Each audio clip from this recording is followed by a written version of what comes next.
welcome to my channel. This video will just be about how I have learned, especially Japanese and Mandarin, because English is not my first language, but I think more people are curious about how I learned Japanese and Mandarin because I think it's harder, or I don't know.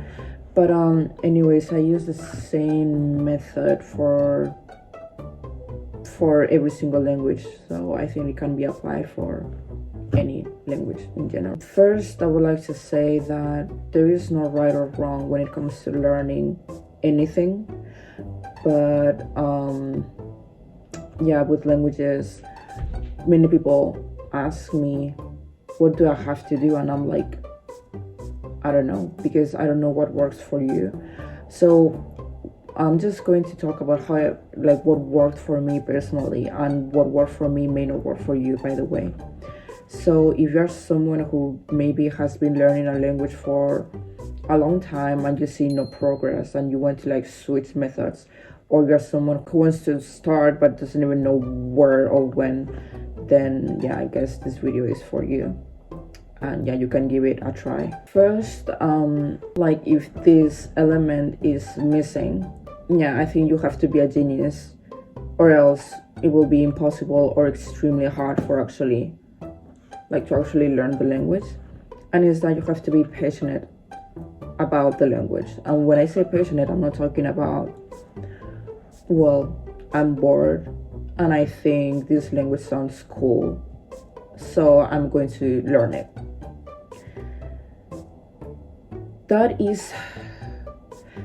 did not work for me, and I see that doesn't work for most of the people, because most people are like, I love Chinese or I love Japanese, I'm interested, I think it sounds cool, but then they don't like it enough, they're not passionate about the language enough to actually learn, because a language is not something that you will learn from one day to another.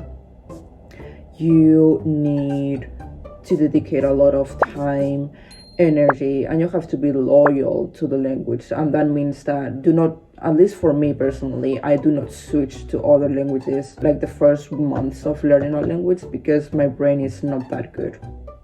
But that is a me thing.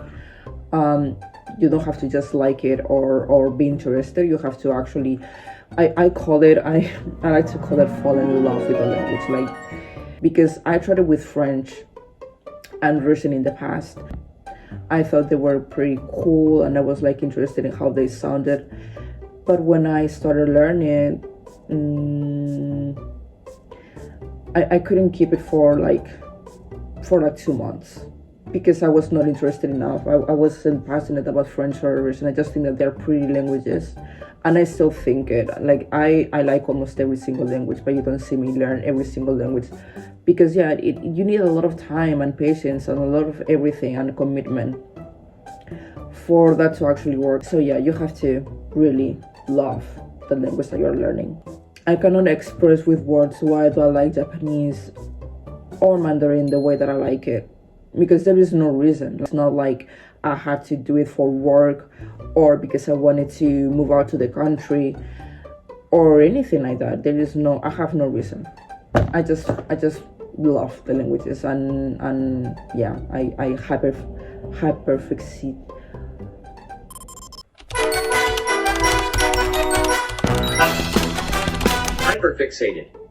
Hyperfixated on the language.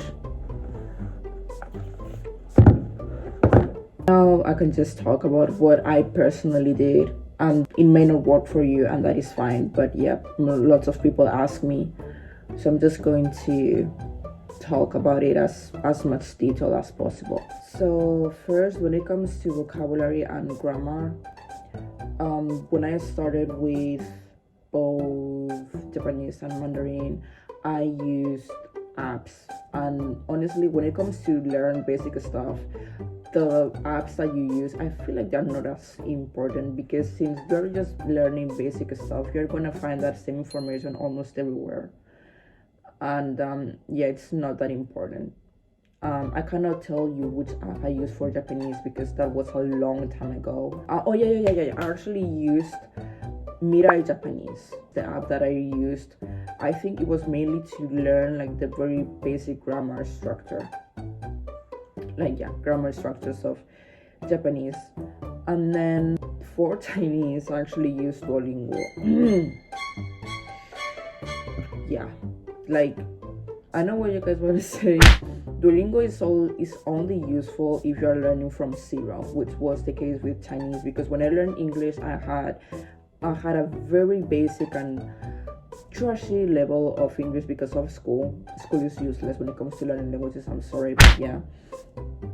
If it was for like some words and things like that, I already had that basic level. For Japanese, I watched anime for the longest time, so I also had like a very basic vocabulary and some grammar understanding. But Chinese, I was learning from zero. Like, I had no context of it, nothing, and I didn't know what to do. So I was like, okay, I'm gonna go to Duolingo just to learn the very, very, very basics, just to learn, words and easy grammar. And I only used it for maybe a month or two. I think Duolingo should not be used longer than that. For my listening, and I would say even pronunciation, I would depend mainly on media consumption, like movies, TV shows, dramas. Yeah. And I would watch those with English subtitles at first. Maybe half a year later, after learning the language, you can challenge yourself by watching without any subs, or watching with like closed captions. Like, if you're watching something in Japanese, you see Japanese CC, with Japanese closed captions. With it Mandarin, with Mandarin closed captions. That is so good, so good. When you're watching something with English subtitles, do not just be on airplane mode. That is what that is something that I also want to say. Like, don't just consume the content. You have to do some active listening, because there are people who are like, well, I've been watching anime for my entire life and I don't know anything. Yeah, that's because when I was watching anime, when I started like learning, or actually not even when I was started learning, just because I was so interested in Japanese, I would catch things like words, and I would little by little understand the grammar and things like that, because I was actually actively listening. Like, I was listening and I was watching the subs, and I was like, oh, So if I was having for example, a long day and I was very tired, I would not watch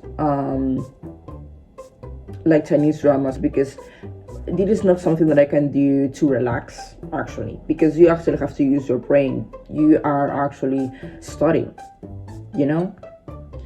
If you actually want to take something from what you're watching, you have to actually use your brain, not just watch whatever is going on your screen. You have to see the subtitles and try to link. Sometimes I have to pause and Google meanings, expressions, and things like that. So yeah, it is a process. It's not just watching TV, watching a movie or anything. That is work, right? You have to actively listen. Another thing I do every time I learn a language is changing the phone settings to that language, so I actually get used to seeing the characters. And again, if it gets too bad, you can just change it back. Me personally, I have never had that issue. I have never felt like, oh my god, I don't know how to change my the settings back to English or to Spanish. Next would be social media, because keep in mind that my method of learning is using the language in my daily life.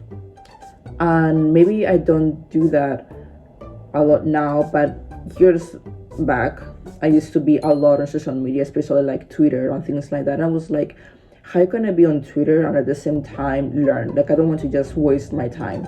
How can I make even Twitter, like being on Twitter and scrolling on any app, a productive thing?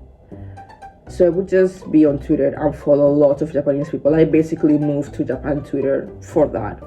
And my entire timeline was in Japanese. At first, it was very frustrating because there are many kanji that I didn't know, or and there are many like slangs and memes, and like it's a whole culture thing. It's not just about the language, but you also have to know about the culture, and you have to actually understand Japanese people, and you have to understand a lot of things to actually know what the tweet is about. And it took me months of everyday scrolling on Japanese Twitter to actually, getting used to everything, and being able to actually, understand everything. But yeah, at first it was frustrating, and I couldn't do it for a very long time. Like maybe I would scroll for like 30 minutes and I would leave, because yeah, it's very tiring. But yeah, now that I'm with Mandarin, I do follow lots of Chinese people on Twitter.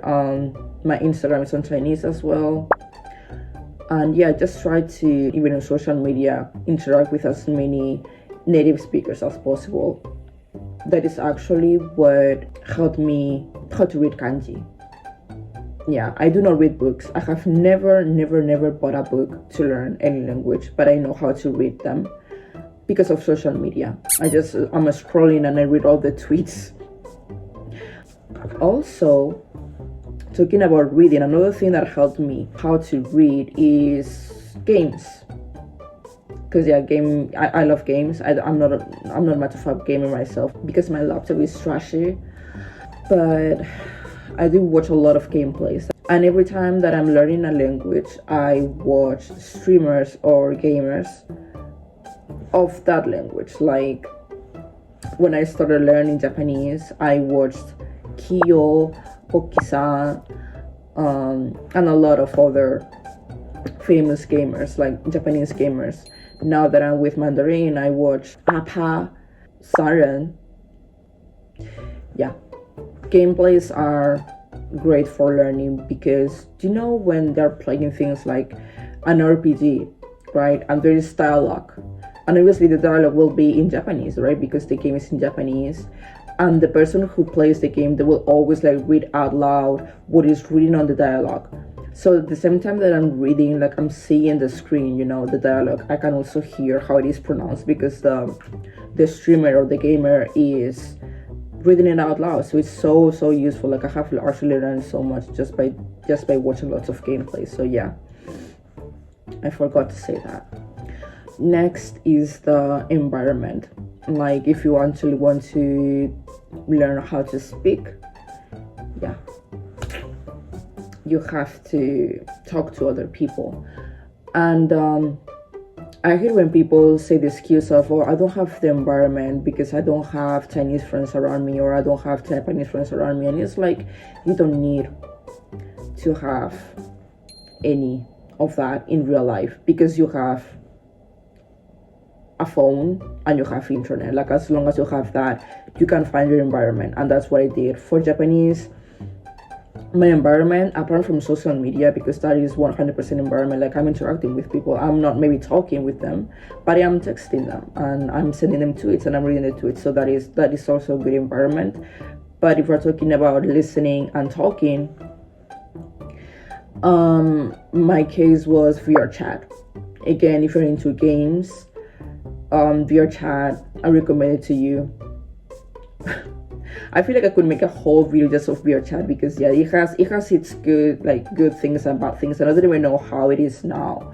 In 2019, 2020, I was in VR chat 24/7 because COVID was happening, and in that game, I met lots of Japanese speakers, and I basically learned practice my Japanese with them every day for several hours, and I learned how to actually be confident talking in Japanese because of that game. Like that was my environment. I didn't need anything else. I have never had any Japanese friend in real life or dated a Japanese person, anything like that. That was just VR chat. And with Mandarin, I use Hello Talk, which is, yeah, if you're not into games, you don't have to go to VR chat. You can just go to Hello Talk, which is a mobile app. And it's very, very useful, and it's very, very good to actually use your skills with other native speakers, and I 100% recommend that app. I know it's scary.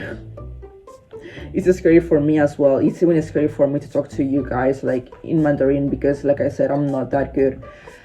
But yeah, it is worth it, and you have to do it. Like, if you actually want to talk, you have to talk. You cannot escape from that. It's probably the only thing I don't like, and I don't enjoy doing when it comes to learning languages. But it's just in the beginning, when you actually, when you meet nice people who maybe are willing to help you, like native speakers who are willing to help you, or other people who are also learning like you, and you talk to them a lot, you will improve, and slowly you will feel more confident about your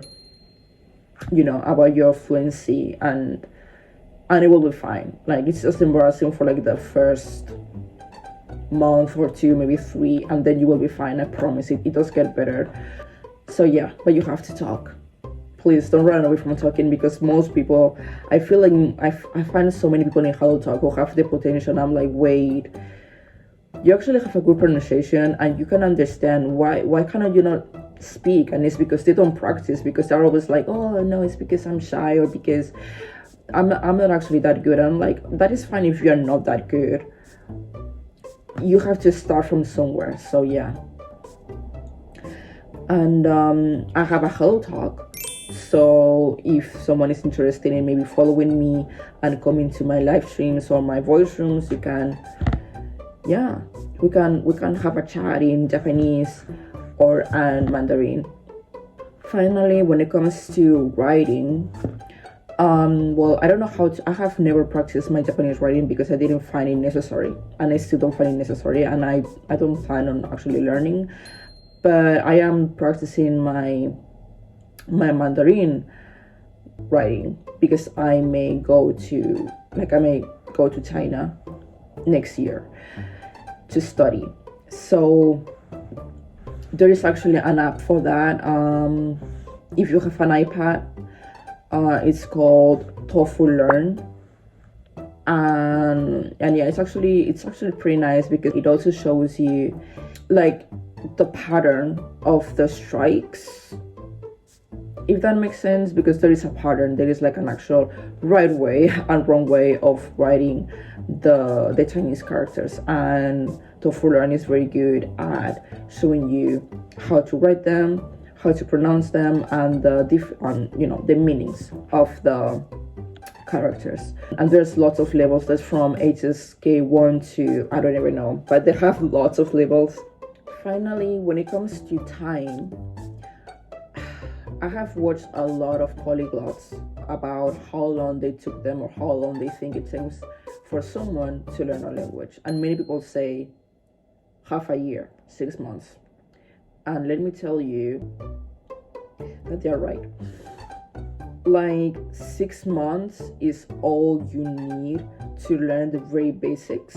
Like, not just learn them, but actually know how to use them as well.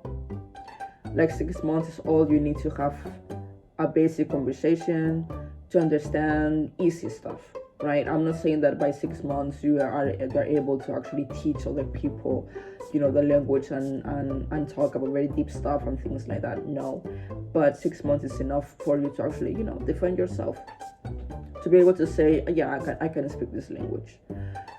Yeah. That is if you have like a routine and you actually engage in learning every single day. Yeah. If you're the type of person who only learns like maybe twice a week, then I don't think 6 months is enough. But if you're someone who, finds even maybe a couple of hours in doing different things, just like, just some time on social media, and social media is full of that language, and then you watch an episode of 2 of your favorite drama or anime, or you watch a movie, and then maybe you go to VRChat or to HelloTalk and you practice, and by doing that it's like 3 hours daily. Like, you're using that language a lot only for 3 hours a day, and I think that should be enough. If you do that every single day, I think 6 months should be enough for you. Again, if you are passionate about the language, and you're actually committed to learn. I don't want to be a Japanese teacher or a Mandarin teacher, so it's not like I want my level to be super rich or anything. I just want to be able to go to, if I was in Japan, I could just casually talk to a Japanese person and not struggle, and understand them. I don't need to be a professional in the language. I just want to be good enough so I can talk to other people. Communication. And little kids, they learn how to do that without going to school, without buying books, without taking notes, without doing any of that. Because they have the environment, and because they're genuinely interested in learning the language, because they know that, oh, I need to learn this language in order to communicate with my family, with everybody. Like, obviously, they're passionate about it. And obviously they're interested because they know that is what they needed to survive, to communicate their most basic stuff. So yeah, I go on baby mode when I learn a language. That is like the simple explanation I can give. I go on baby mode and I'm like, I consume it all the time, the language. Okay, so that's it. If there are any more questions or you need more details, or maybe because I'm not good at expressing myself, so if there was something you did not understand and you need like further explanation, please let me know, because I really want to encourage people to learn languages. I believe if you are passionate about a language, you can do it. And I repeat again that my method is not it doesn't have to be the right way. There are people who do need a teacher, people who do need maybe buying books and taking notes and just learning languages in the more traditional way, because it works for them. I tried that with Japanese at the very beginning because it was the first time that I was learning a language by myself, and I didn't know what to do, so I didn't buy a book, but I do remember like taking notes and doing things like that, and it didn't work for me. I didn't feel like it was flowing. So I changed. I was like, I have to do something different, something that actually fits me. And it clicked to me that I could just watch some funny YouTubers and some interesting horror games and, social media, and just basically everything that I said in the video. That's what has been working until now. So yeah, I feel confident enough to share, because I can 100% assure you that it has worked for me. I'm going to end the video here.